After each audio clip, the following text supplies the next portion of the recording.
This is the AWOW SmartBook 10. This thing retails for £220 here in the UK. It was sent to me by AWOW for a review, so let's get straight into it. On the front, you can see the device itself. This is a tablet computer running Windows 10. It's also got the keyboard that's detachable. It's got an Intel processor. It's got a 10.1-inch screen. This one realistically has 2 GB of RAM and 32 GB of storage. I say 32, but that isn't the case. Only because you've got Windows installed on here, you're going to have about 18 GB worth of data to use. It doesn't have a full HD display. This thing is 1200 by 800. It has 2 cameras. It has a front-facing and a back-facing. It has Wi-Fi and it has the keyboard included.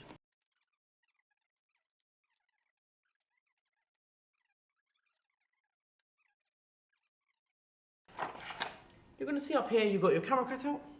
On the top you've got power, volume up, volume down, and that's about it. On the bottom you've got a place for your SD card. On the side you have one fully fledged USB. And alongside your DC, your mini HDMI, which is a bit of a pain actually. The port can be a little bit flimsy at times. Alongside a headphone jack, that's right Apple, this has a headphone jack. And just your normal charging cable as well. So let's go ahead and open this thing up and take a look at the keyboard. So here it is. This keyboard is incredibly mushy.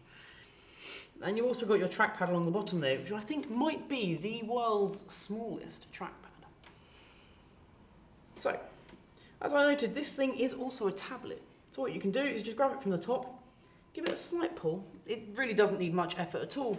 You can discard your keyboard and you've got yourself a fully fledged Windows 10 tablet. I'm going to go ahead and pull off the screen protector there. Satisfying. So you've got your Windows button there, which will bring you home. But let's go ahead and unlock this thing and I'll show you around the OS. Here we are inside of the Windows 10 operating system. At the moment, we're in tablet mode. And this is only because I've taken it away from the keyboard. If I'm to plug the keyboard back in, it will move straight back into normal Windows 10 mode. In terms of bloatware, actually nothing was installed on this by default. Well, I say that. When I first received the tablet, I turned it on to find an administrator account already there, with quite a lot of test software, which I think was probably meant to be wiped at the factory, but wasn't. After a quick restart, it was fine. We moved straight back into the normal Windows 10 setup, and we got to the home screen here. You can see all of the apps that are pre-installed, and there are a fair few. It's just your normal Windows 10 apps. But what was quite a nice surprise was that Office is pre-installed here, so you've got things like Excel, PowerPoint, Word and more in the mobile format. So this thing might be quite good for a on-the-go needing to quickly type up an email, but don't expect to be doing much more than that on here, unfortunately. So I've got Candy Crush loaded up. Let's give it a try and just see how we get on with it.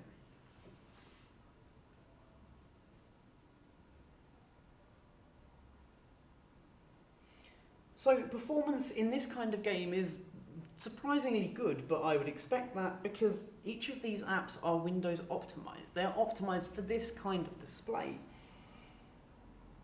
So I'm not really seeing any kind of frame rate drop or any real problems. The problems start to arise when we start doing things like searching YouTube. So let's go and try and do that now. So I've installed Firefox onto here only to get rid of the Microsoft Edge browser. It's quite slow and does run very slowly on this tablet as well. So let's go ahead, try out YouTube and try and load up a video.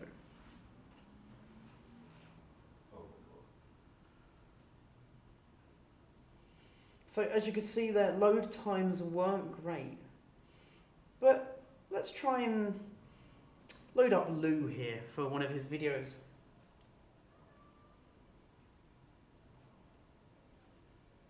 Also turn the volume up. Alright, we gotta...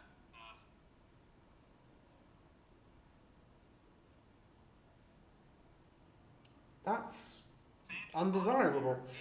What's happening? There we go. Now, at the time that I'm filming this video, I have not seen this device beyond the leaks and rumors and whatnot, but when That's you're very watching odd. this, the event has happened, so you saw everything. So just keep that in mind. But let's go ahead, let's have the experience. Let's see what it's all about, okay? Kind of cool. Alright, this is a funny Excuse me. looking box. Would you look like what they're going for something way different? So, actually, video playback isn't too bad. I'm not really sure what's going on with YouTube at the moment. I can't seem to get rid of this bar at the top. It may well be because it's in tablet mode. Don't know. But actually, the video seems to be running fairly smoothly. I'm not seeing any real slowdown, and the audio, though not incredible, It's a very attractive price. It's around $150, so I ordered it up. isn't too bad. Showed up. So, what would I say this tablet would be good for? For £220, I think you could probably do better elsewhere. Maybe something like an Android tablet. But if you really do need those Windows essentials, things like Word, Office, and anything like that, then this might be a good option for you. With the included keyboard, this becomes quite a good on-the-road work machine, I suppose. Though the keyboard is very, very mushy and doesn't have the UK layout. So some buttons aren't where you expect them to be. It took me and my colleague a little while to actually log into this thing because we couldn't work out where the app button was. It's not where it says. So this thing weighs 1.5 kilos. It's light as a feather, and that's really nice to take around with you wherever you go. £220, I don't think you can really go wrong with something like the AWOW SimpleBook 10 if you're in real need of a Windows 10 tablet.